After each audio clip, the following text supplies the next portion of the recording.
Hola,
Doctora Adriana, buenos días, ¿cómo le ha ido?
Buenos días.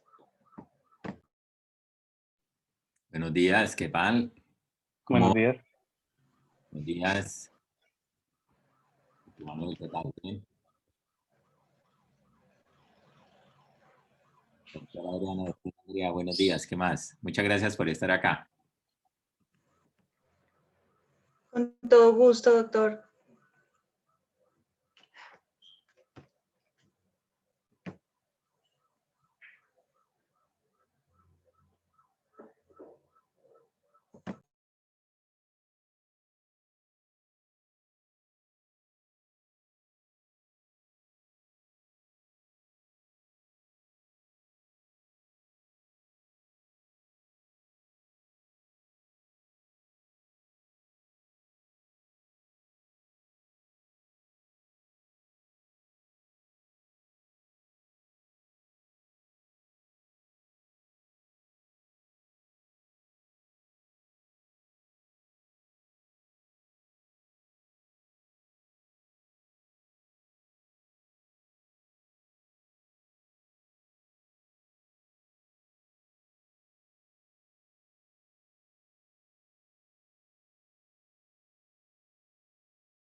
Bueno, muy buenos días a todos, bienvenidos.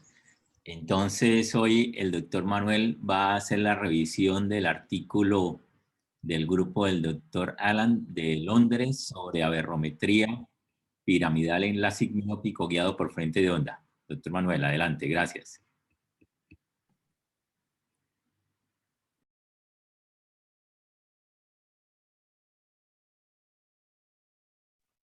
Buenos días, ¿sí me escuchan? Ahora sí. Buenos días, Sí. doctores. Sí, se escucha muy bien. Listo. Bueno, entonces, continuaremos entonces con la charla. Ahorita, pues bueno, ya habíamos hecho la parte introductoria un poco hablando de lo que fue la parte de la aberrometría tomada con el Peramis. Hablamos también de lo que fue la parte de los aberrómetros, sobre todo el más común que fue el Harman-Chack, su funcionamiento y pues también los pros y los contras que tiene cada uno. Acá pues ya entraremos un poco a hablar más de lo que es el artículo en sí. Entonces, como ha dicho el doctor Pello, acá entonces el artículo es la aberrometría piramidal en láser miópico guiado por frente de onda, que fue realizado por estos autores, principalmente la parte ya de las cirugías y los datos que se adquirieron acá fueron principalmente realizados por el doctor Bruce Allen en la clínica de Moorfield. Y en cuanto al tema de pacientes y métodos, se hizo un análisis retrospectivo en el cual se estudiaron los casos de láser miópico guiado por frente de onda que estuvieran con alteraciones esféricas, menores o iguales a 10 dioptrías de esfera y menores o iguales a 4 dioptrías en cilindro, que fue hecho por un solo cirujano, como les ha dicho el doctor Bruce Allen, y hecho en el Hospital Oftalmológico de Moorfield. Se hicieron entre noviembre de 2017 y enero de 2019. Con los primeros pacientes, los primeros 100 pacientes, se le hicieron análisis de repetitividad y se examinaron también los exámenes que se tomaron pre y posoperatorios de frente de onda con el equipo de aberrometría piramidal Peramis. El Peramis entonces se realizó de manera preoperatoria y posoperatoria. Se le hicieron aberrometría y topografía por separado, que era lo que hablábamos en la sesión anterior, que nos permitía tener los datos en sí diferenciados, porque pues también el Peramis tiene la opción de tomar este dato de manera integrada, y pues así también podemos obtener datos adicionales que nos sirven para poder importar al equipo y con esto hacer la ablación personalizada. Acá principalmente se hicieron 3 tomas en condiciones mesópicas y se le daban instrucciones al paciente para poder hacer la toma. Principalmente era lo que hablábamos con la doctora Andrea en las tomas Rodrigo. que se debían hacer con el Peramis respecto a que el paciente no tuviera inclinaciones de su cara, que no tuviera también una poca apertura palpebral, sino que estuviera con los ojos abiertos, que era la recomendación, que era como decirle siempre que el paciente estuviera como asustado, o sea, con mirada de asustado, y decirle también específicamente cuándo es el momento para parpadear y para mantener también los ojos bien abiertos. También se le advertía acerca de la fijación permanente a la parte del objetivo para obtener unas tomas adecuadas. En cuanto al tratamiento, pues se tomaron principalmente la parte, ¿sí? Un comentario rápido. Sí, ellos exactamente desacoplaron, o sea, mejor dicho, tomaron por aparte, como usted dice, la aberrometría y la topografía con el Peramis, pero para este estudio consideraron la aberrometría ocular total. O sea, tomaron la opción de aberrometría ocular total siempre y cuando tuviera mínimo 5 milímetros de diámetro la toma. Sí, señor. Sí, ese está entre los criterios, o sea, la parte de los criterios que estaban, que ellos tomaron fue tomar una pupila mayor a 5 milímetros en la aberrometría, y ya para el examen específico que se seleccionaba para el tratamiento debía tener una toma de 5.5 milímetros. También se le hizo registro de ciclotorsión y pues se miraron que esos registros estuvieran con con la luz verde que era de la toma adecuada. Correcto, sí, sí, exacto, exacto, 5.5, tienes razón.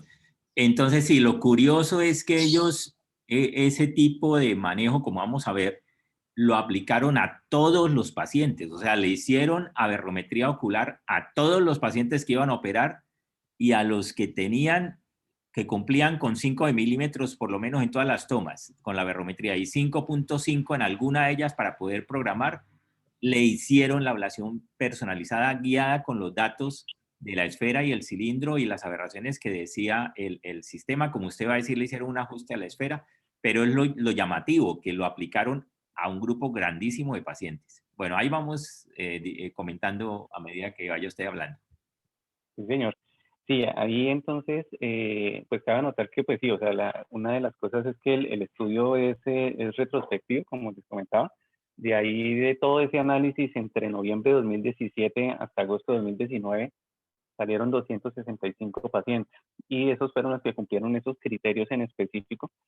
Y pues en los comentarios que tenía el doctor Bruce Allen respecto a esto, que pues, estarán un poquito más en la discusión, es el tema de que ellos tienen como en sí una pauta pues específica para todos los pacientes en el cual se le hacen las mismas tomas, se le hacen las mismas instrucciones, se le permite hacer, digamos, una parte como muy sistematizada para que todos los pacientes como que tengan eso.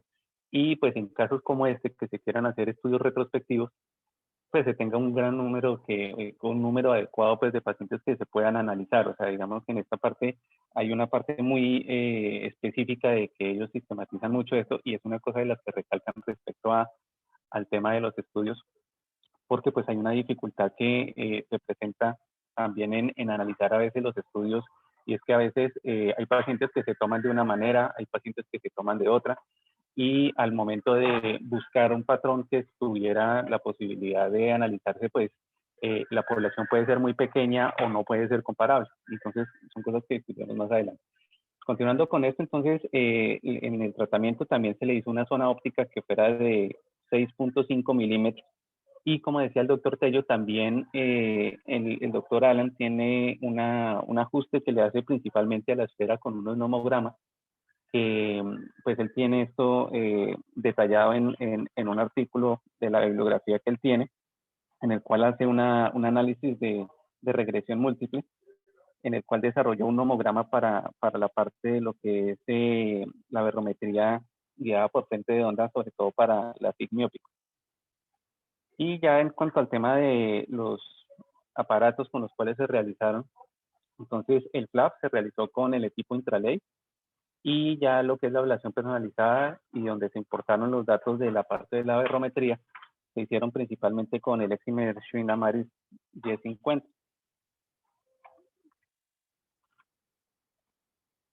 Con análisis de los datos, entonces, como les comentaba, fueron 265 pacientes, pero a los 100 primeros fueron los que se le hicieron principalmente los estudios, sobre todo los límites de repetitividad del 95%.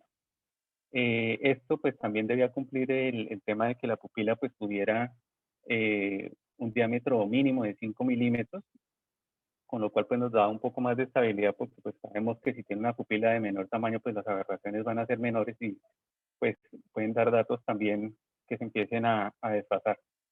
Y las variables principales que se tomaron fue el equivalente esférico, el cilindro, el coma, el trifoil, la aberración esférica y las aberraciones de alto orden con el parámetro del root mean square o la media cuadrática.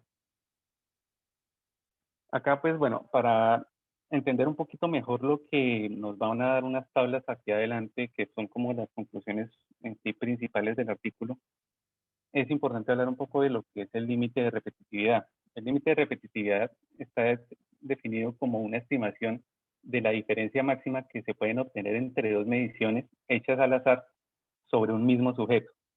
¿Esto qué quiere decir? Que si nosotros tenemos una distribución normal, como vemos aquí en esta curva, esta medida del límite de repetitividad al 95% habla que pues vamos a tener unos límites al 95%. O sea, en este rango acá pues tenemos la parte central con la media, acá una desviación estándar, dos desviaciones estándar. Las dos desviaciones estándar equivalen al 95.4%, y pues para tener el 95% exacto tiene que ser al 1.96 de la desviación estándar. Entonces parte de la fórmula del límite de repetitividad incluye eso. Entonces está a 1.96 ese límite. Entonces en sí el número que vamos a ver es el límite en el cual dos tomas que se hagan en cualquier momento sobre un mismo sujeto con el mismo aparato y en las mismas condiciones van a caer en este espacio del 95%. ¿Sí? Entonces, en sí el número que van a ver ahí es el límite en el cual podemos encontrar cualquiera de las tomas o cualquiera de las variaciones que se van a ver acá en el 95% de los casos. Y como vamos a ver, también esto lo hicieron no solamente con la medida que se hizo con el PERAMI, sino que también se miraron los equipos de Harman-Chack, que ya veremos la tabla más adelante. Entonces, esta es la tabla que les decía. Aquí está, digamos, como las conclusiones principales en cuanto al tema de que nos muestra las medidas que se hicieron, 3 medidas que se hicieron acá, y su desviación estándar. Las medidas, en general, para volverlas generalizadas, tienen una referencia en dioptrías. Todas son dioptrías, inclusive las que se hablan de aberraciones, la parte de las aberraciones de alto orden, que se expresan normalmente en micras.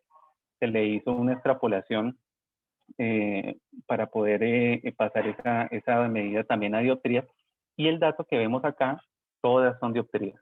Entonces, lo que vemos acá, si tomamos, por ejemplo, la primera parte del equivalente esférico, este número que nos aparece aquí, que es 0.325, equivaldría a que en la curva tenemos un 0.325 aquí y un 0.325 acá, en dioptrías, lo cual nos da, digamos, un límite, pues, digamos, preciso, en cuanto a que, pues, la desviación nunca se nos va a salir de menos 0.325 o más 0.325, que ya en la siguiente tabla vamos a ver cómo es eso.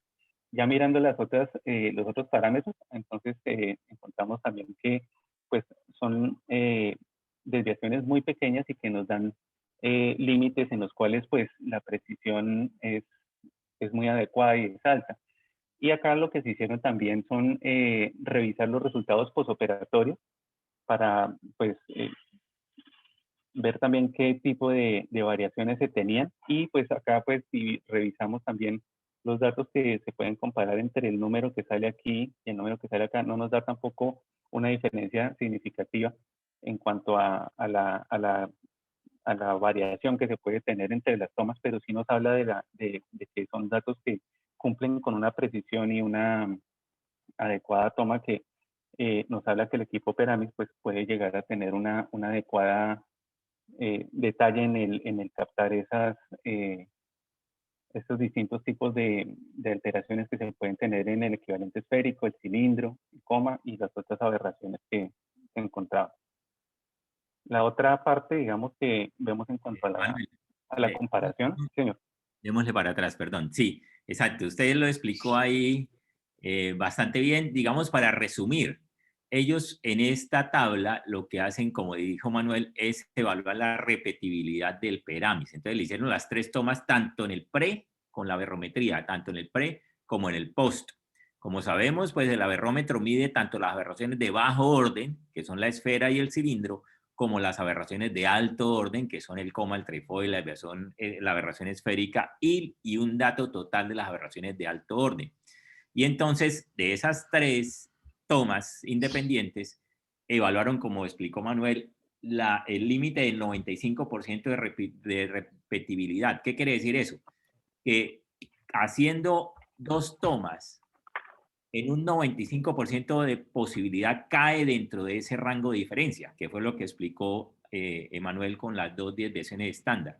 Ahora, una diferencia para el equivalente esférico de 0.3, 0.32 dioptrías o 0.27, que fue lo que les dio en el pre y en el post, pues digamos que está en el límite ahí de lo clínicamente significativo, ¿no? Pero tampoco fue totalmente cero, mejor dicho. O sea, sí hay alguna variación en la refracción medida del equivalente esférico con el Peramis, pero de por sí también recordemos que en la misma medición manifiesta o subjetiva también hay cierta variabilidad, porque la refracción pues tiene, digamos, de por sí, la refracción en ese sentido es un promedio de todos los datos refractivos de la pupila y por eso puede tener algo de variabilidad.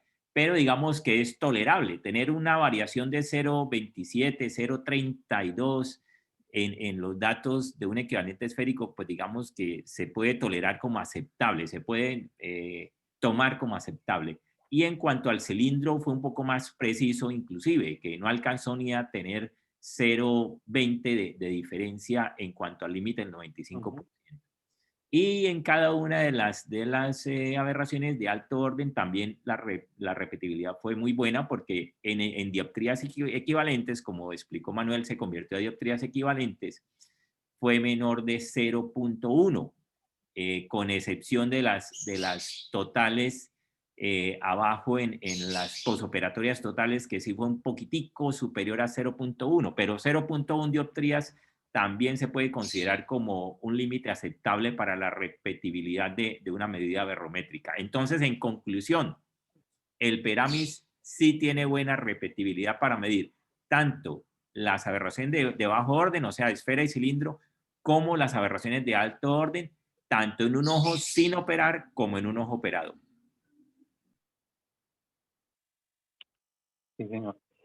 Sí, ahí, acá entonces, esta fue la comparación, porque pues también dentro de su estudio, su rutina, digamos, de tomas, ellos también quisieron comparar esta parte del desempeño del Peramis con otro tipo de aberrómetros, que estos, pues, como habíamos hablado anteriormente en la sesión, son aberrómetros que se basan en la tecnología Harman-Chack y pues que son los más difundidos o los más conocidos también.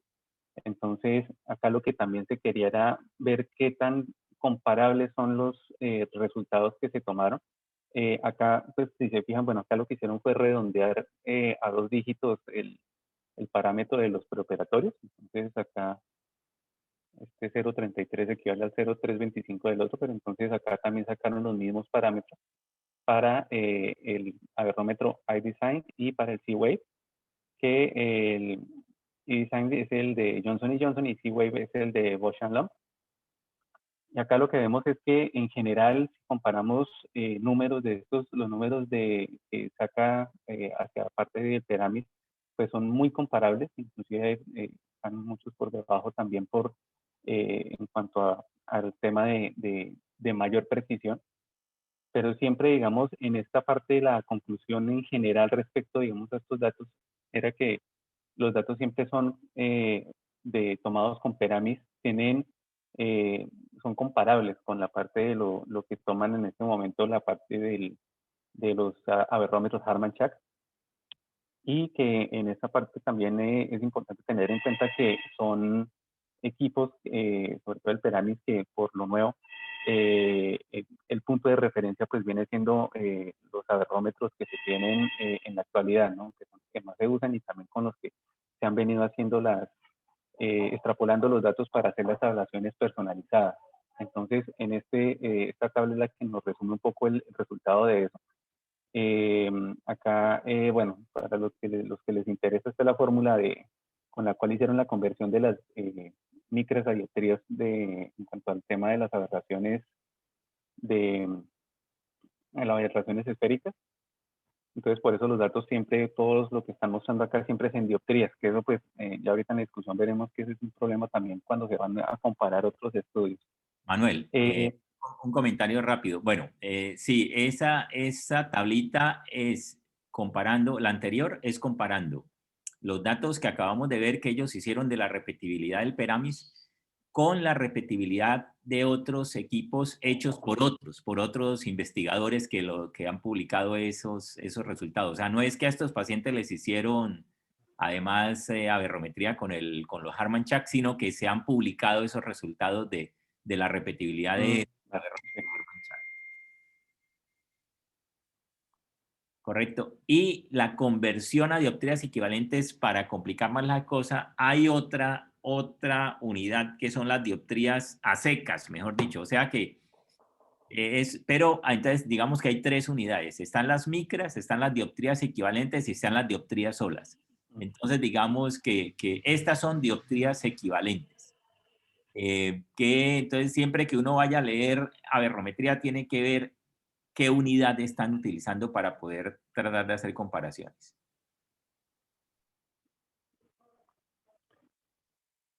Bueno, y en cuanto a los resultados, acá entonces, bueno, ya aquí hablamos un poco de los resultados que tenemos en cuanto a los ojos en total. Estos ojos, como les decía, eran 265 y esto fue el análisis que se le hizo ya 3 meses después del posoperatorio. Entonces, 3 meses después de eso se encontró que el 95% de los ojos estuvieron entre una refracción de 0.5 dioptrías respecto al equivalente esférico que se quería encontrar. O sea, aquí lo que vemos es que encontramos acá que entre más 0.50 y menos 0.50 cayó todo este grupo de pacientes y se encuentra, digamos, el 100% entre más o menos una dioptría. O sea, estos son, como vemos en la mayoría de estudios, los resultados que pues hablan de que los resultados tuvieron un rango de resultados aceptables y que fueron adecuados, y esto pues hablando solamente de lo que es equivalente esférico. Sí, Ya si miramos, entonces... esa es la efectividad en cuanto a precisión, o sea, fue preciso, porque el 95% de los ojos quedaron más o menos 0.50 de lo esperado. Y acá hacen ya el resultado de la agudeza visual sin corrección, que se alcanzó en el 96% de 232 ojos, y que alcanzaron el 20/20 o mejor, ¿no? Aquí entonces vemos acá la parte de la comparación de estos 232 ojos en tercer mes posoperatorio, en el cual en la franja que vemos morada es el resultado posoperatorio sin corrección, y las barras rojas son el resultado de la toma preoperatoria con corrección, y vemos acá cómo ese 96% ya alcanza el 20/20, que era el 100% en la toma con corrección preoperatoria. Sí, digamos que ahí se incluye la concorrección preoperatoria porque esa Es es el comparativo, sí. como la referencia máxima, ¿cierto? Si un paciente llega a 20/20 con corrección o a 20/16 con corrección en el pre, lo ideal es que en el post llegue a esa misma agudeza visual, pero sin las gafas. Lo que pasa es que, por supuesto, no se logra siempre. Miren que mientras que el 75% alcanzaban 20/16 antes con las gafas, ahora solamente sin las gafas llegó el 60%, pero pues que 20/16 es Sí, ya. muy exigente, ¿no? Pero digamos 20/20, el 100% llegaban al 20/20 y se logró que el 96% sin corrección llegara, o sea, no se llegó a que el 100% de los que tenían 20/20 con gafas llegaran al 20/20 sin gafas, pero sí un porcentaje supremamente importante que fue el 96%. Sí. Y bueno, el otro resultado que se analizaba también era de esos 265 ojos en el tercer mes postoperatorio, el análisis que se tuvo del cilindro. Entonces, un 97% de los ojos tuvo un cilindro que estuvo menor a 0.5 dioptrías o menos después de la cirugía. El resultado que vemos acá. Entonces, vemos acá que menor o igual a 0.25 se encontró en el 85%. También, digamos, en las barras que están de color morado son las posoperatorias, las preoperatorias son las barras rojas. El rango entre 0.26 y 0.5 estuvo en 12%, y de 0.51 a 0.75 en un 3%, que es la parte que nos engloba también toda el resultado que tenemos acá. El 97% pues quedó englobado en este rango. Y ya vemos que el 100% pues alcanzó a tener menos de una dioptría de de cilindro.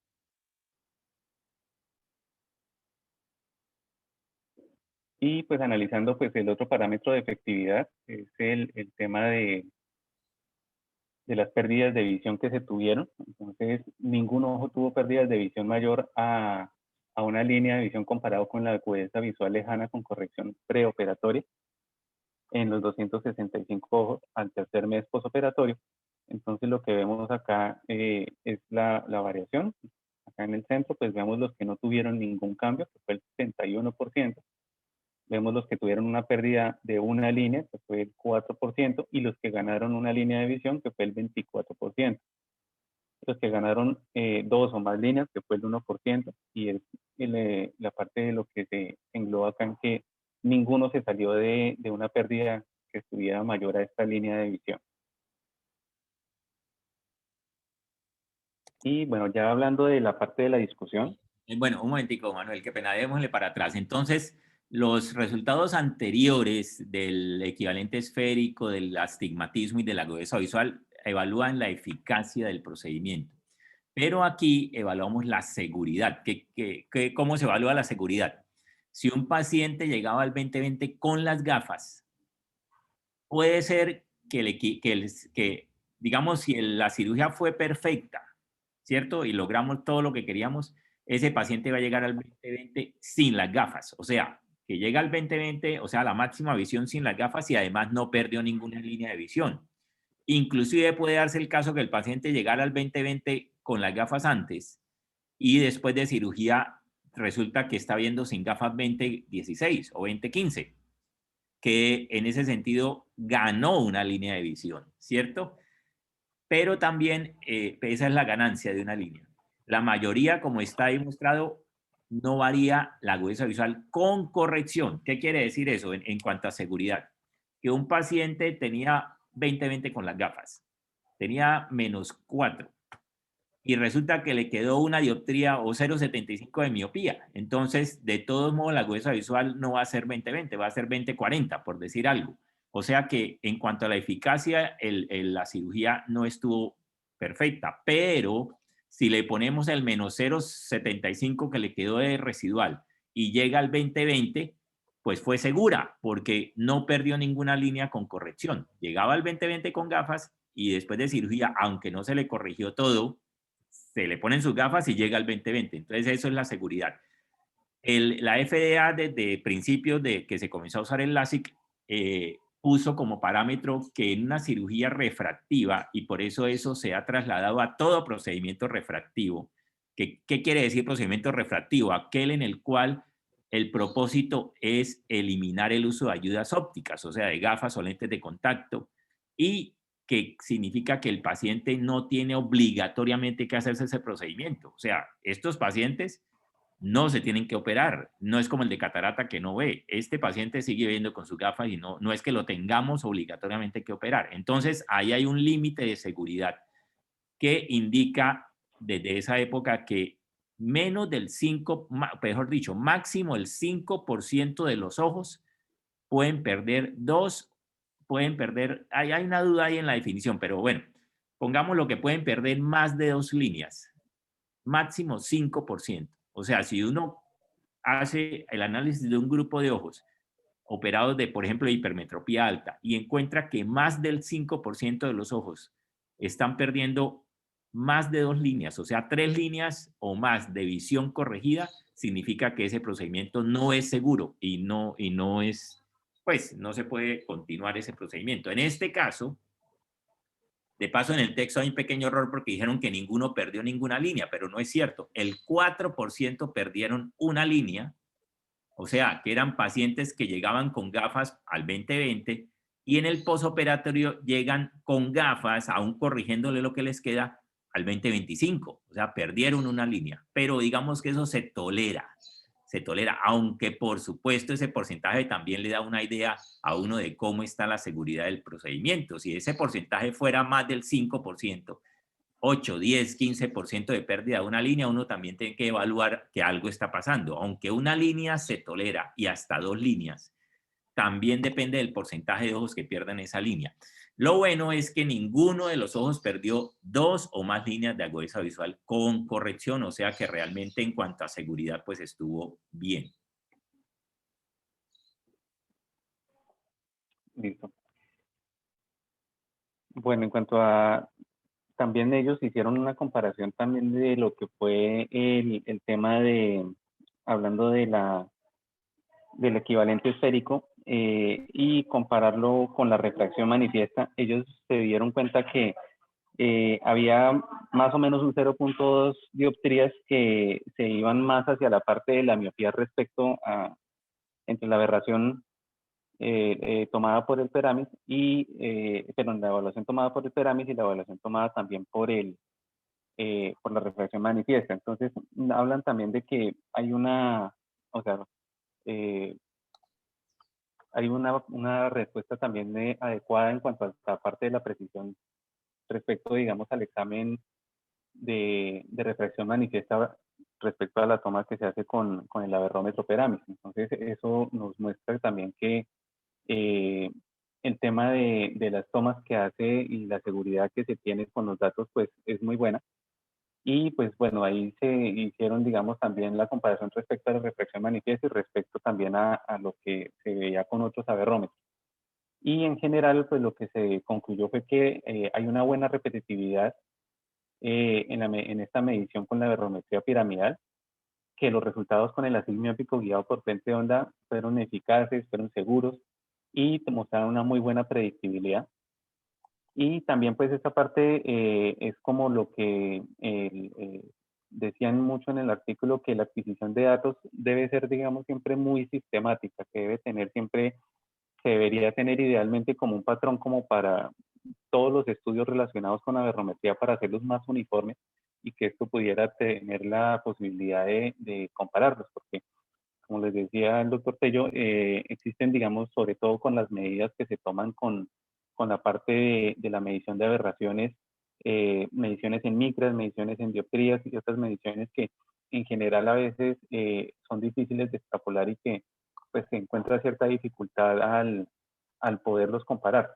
Entonces, también, pues son otras cosas que se ven que, pues, por la parte de lo reciente del equipo, pues muchos de los datos que se encuentran también son con Harman Chack.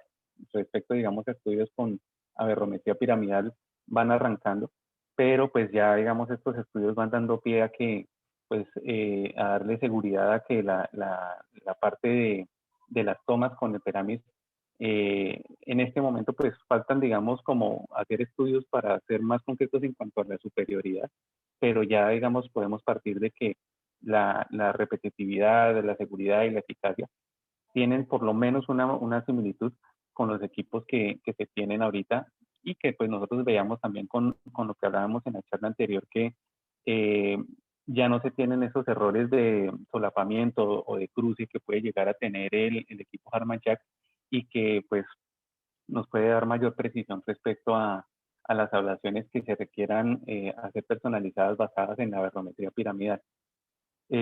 Acá, pues bueno, insistían, como les decía, mucho en que se pudiera tener como esa, que la adquisición de datos siempre fuera muy estandarizada para poder comparar esto y que pues siempre, pues este estudio se hizo pues basado en valores dióptricos y también que las tomas fueron hechas también con diámetros pupilares por lo menos de 5 milímetros para poder tener como una adecuada valoración de las aberraciones. Acá, pues bueno, este estudio pues se hizo, fue retrospectivo, no se hizo comparación tampoco de una población a la que se le hizo una evaluación personalizada con otra no personalizada.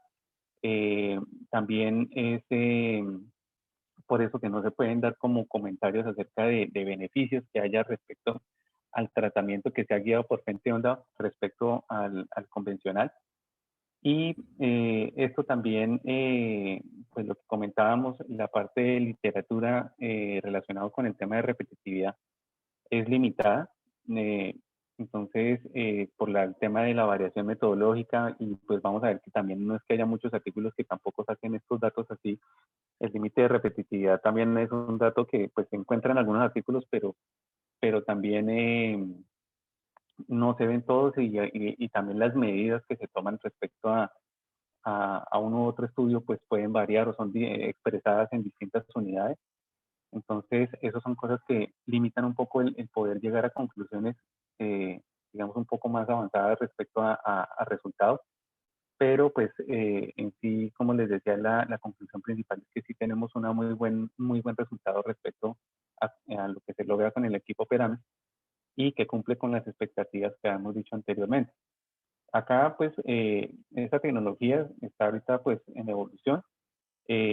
Pero pues hay muchos todavía conflictos y conclusiones que son variables, pero acá lo importante en sí es que ya esto nos da pie para poder hacer revisiones también no solamente a nivel de las aberraciones que se pueden alcanzar con el tema de solamente la SIC, sino como habíamos hablado en otras charlas anteriores, también lo que se puede lograr al tener lentes multifocales y ablaciones también que se pueden ayudar de la SIC para poder dar un mejor resultado.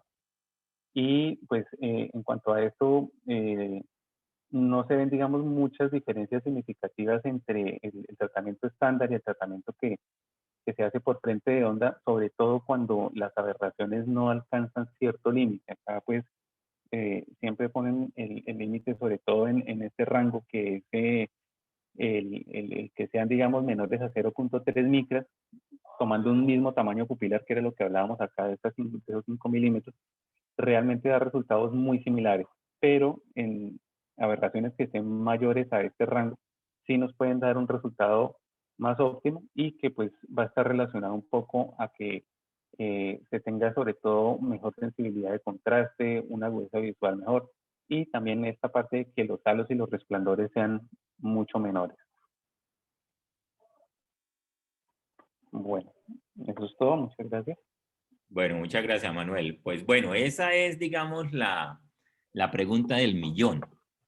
¿Por qué? Porque hacer una ablación personalizada, aunque cada vez, digamos, es un poco menos compleja la preparación, sigue siendo mucho más laboriosa que hacer una ablación optimizada, que como ya comentamos, la optimizada es que es una ablación en la cual se optimiza, se mejora la aplicación del láser para que en el perfil que se aplica no se generen nuevas aberraciones, sobre todo no se genere aberración esférica, que es, por ejemplo, el perfil de aberration free en la plataforma de Amaris. Entonces, si hacemos aberrometría, así como lo hizo el doctor Alan allá en Mulfis, aberrometría a todos, le hacemos las 3 tomas que requieran tener la calidad o las 4 tomas y realmente en el árbol de decisiones actual, como ahora nos comentarán seguramente la doctora Adriana y la doctora Andrea, hay que decidir si realmente se hace el perfil por aberrometría ocular o por aberrometría corneal. Entonces eso requiere tomas tanto de la topografía del Peramis para determinar la aberrometría corneal como de la aberrometría ocular, pues con en un ambiente oscuro, o sea, poniéndole una capa bien tomado sin ningún error, que eso no es tan fácil, que quede perfectamente tomada, y hacer 4 tomas y escoger la mejor y hacer el análisis con el árbol de decisiones y la comparación con el comparison y un proceso que requiere un trabajo que no es tan sencillo. Entonces, la pregunta del millón es si vale la pena hacérselo a todo el mundo y yo pienso que la respuesta es que no, definitivamente no se justificaría ese trabajo teniendo, digamos, un resultado igual, prácticamente igual, con una aberration free que no requiere todas esas tomas aberrométricas. Ahora, ellos hicieron un abordaje diferente. Ellos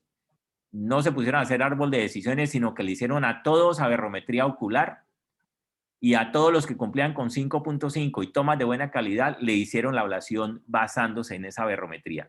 Una de las, digamos, de los beneficios en teoría que dicen ellos es que la refracción fue muy reproducible y y que se evitan pues el tener que basarse en la refracción manifiesta y en depender del optómetra. E inclusive dicen que les dio un poco menos miópica, lo cual es lo que uno no esperaría eso, porque en general los equipos controlan menos la acomodación y tienen la miopía, digamos, instrumental o del equipo. Entonces, por eso es más frecuente que la refracción de un autorrefractómetro o un aberrómetro tienda a ser más miópica, porque el paciente joven, como estos pacientes, pues tiende a acomodar al observar el punto de fijación interno del equipo.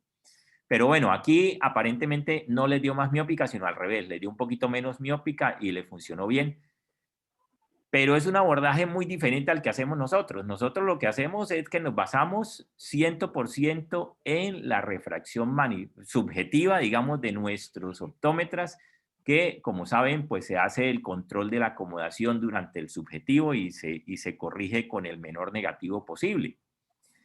Y solamente escogemos la personalizada en aquellos pacientes en los cuales vemos algo de asimetría en la topografía o alguna causa de asimetría evidente, pues digamos que tenga una cirugía previa, tenga un leucoma, tenga una cicatriz, que sin duda esté haciendo que haya irregularidad, que ese paciente sí muy posiblemente va a tener en el árbol de decisiones aberraciones corneales y ópticas por encima de los niveles y pues clasificará para hacerla personalizada. Pero como les digo, en principio debido al proceso que requiere de cálculo, que es bastante laborioso, yo pienso que extender la personalizada a todos los pacientes como hicieron allá, que fue, pienso, básicamente para el estudio, de pronto no se justifica. No sé qué comentarios tenga la doctora Adriana y la doctora Andrea, que son las optómetras expertas de ROCOL. La doctora Ruby nos iba a acompañar también, pero se le cruzó con otra reunión, entonces, pero aquí están. Buenos días, doctor Tello, ¿cómo está? Adelante, doctora. La doctora Rubí les envía muchos saludos, está en una reunión con Schwint, pero está súper pendiente. Bueno, Doctor Tello, pues respecto, digamos, al tema del árbol de decisión, como siempre, pues tiene toda la razón, o sea, en la parte digamos, cuando un paciente llega al 20/20 con su mejor corrección, pues en la mayoría de centros le hacen aberration free, ¿sí? Igual también porque es un poquito así dispendioso hacerle igual el aberration free pues da un excelente resultado, pues cumpliendo con todos los parámetros. Y el tema del wavefront, sea ocular o sea corneal, sí, digamos, para los pacientes que definitivamente tengan algo en superficie, alguna simetría, o que definitivamente no lleguen al 20/20 y revisando pues la parte de la topografía, pero pues lo que dice el doctor, o sea, estamos totalmente de acuerdo. bueno, pues entonces, pues muchísimas gracias. Yo pienso que lo importante es que, digamos, nosotros hemos pasado por varias plataformas con el doctor Galvis, ya pues desde hace mucho, con las de Tecnolas de Chiron, después con las de Zeiss, el MEL 80, que era otro equipo de láser, y hace ya tal vez unos 12 o 13 años con las plataformas de Schwinn, específicamente con el Amaris en sus diferentes versiones. Y desde hace 20 años, como comentaba la vez pasada, Manuel, que está disponible la aberrometría y está disponible la ablación guiada por esa aberrometría, o sea, la ablación personalizada. Pero en realidad nosotros nunca hemos sido usuarios de la ablación personalizada por varias razones. Primero, porque como ya miramos, los aberrómetros Harman-Chack, por una característica inherente de su tecnología, pues tiene una limitación en su capacidad de evaluar muchos puntos. Y por eso la sensibilidad y la capacidad de medir bien las aberraciones pues es limitada de los Harman-Chack, sobre todo los antiguos. Y entonces en realidad no medían bien las aberraciones ópticas.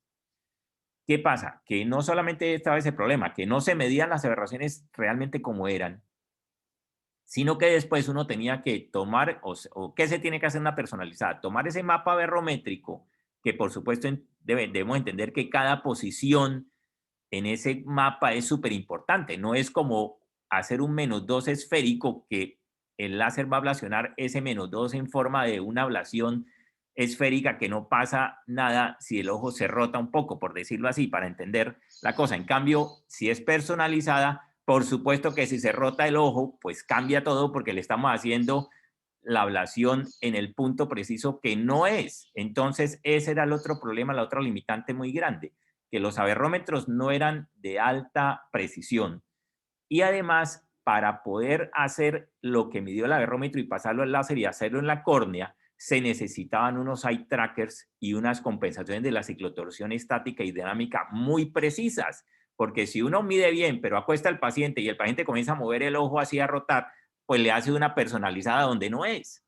Entonces, digamos que además el tamaño del disparo, la frecuencia del disparo, todo eso eran disparos de mayor diámetro y mucho menos velocidad. Entonces, todo eso limitaba que realmente lo que teóricamente se podría lograr con las ablaciones guiadas por frente de onda, que hace 20 años cuando salieron eso en los congresos decían, bueno, ya las águilas que se olviden, que vamos a ver mejor que las águilas, que 20-12 y que no sé qué. Eso realmente nunca se logró por todas esas limitaciones y además porque estaba un poquito exagerado, digamos, las expectativas iniciales. Pero ahora que ya están saliendo herramientas muchísimo más avanzadas como el Peramis, que como ya dijimos son 40 y tantos mil puntos de medición, es muchísimo más preciso. Y además los eye trackers como el de la Maris y las compensaciones de la ciclotorsión estática y dinámica como las de la Maris son mucho más precisas también, pues ahora sí creemos que llegó la madurez de la ablación personalizada, que por eso es que la estamos empezando a explorar.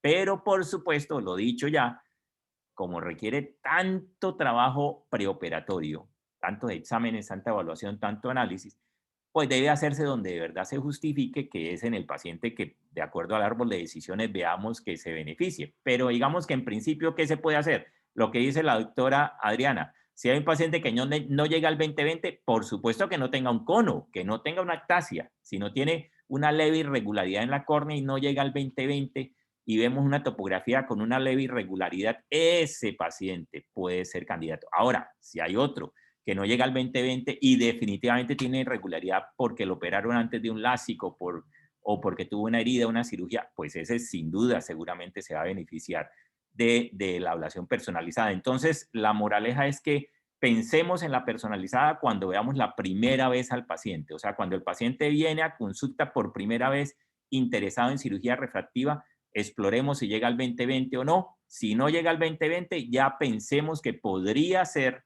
pues por supuesto, ahí tiene todo lo demás bien, la mácula, el nervio, todo bien, y el 20-20 es explicable por alguna irregularidad corneal, y efectivamente lo sostenemos en el sentido de que vemos algo en la topografía, pues pensemos que puede ser un candidato para personalizada y lo mandamos a que le hagan los exámenes, pero para personalizada, que son especiales. Entonces, en este momento, digamos, el técnico que más domina la parte de exámenes para evaluación personalizada, pues es Rodrigo. Después estaremos entrenando a otros también, pero a poner una nota, se solicita averrometría con el Peramis para evaluación personalizada, Rodrigo Piedradita, para que él sepa que son las 4 tomas perfectas de averrometría separados de las 4 tomas de topografía y que lo hagamos de una vez, porque si no lo hacemos así, a ese paciente después cuando al día anterior de operarse se piensa en eso, pues ya no hay tiempo porque el paciente ya viajó, ya viene para la cirugía. Entonces toca es pensar en esa personalizada en la primera consulta.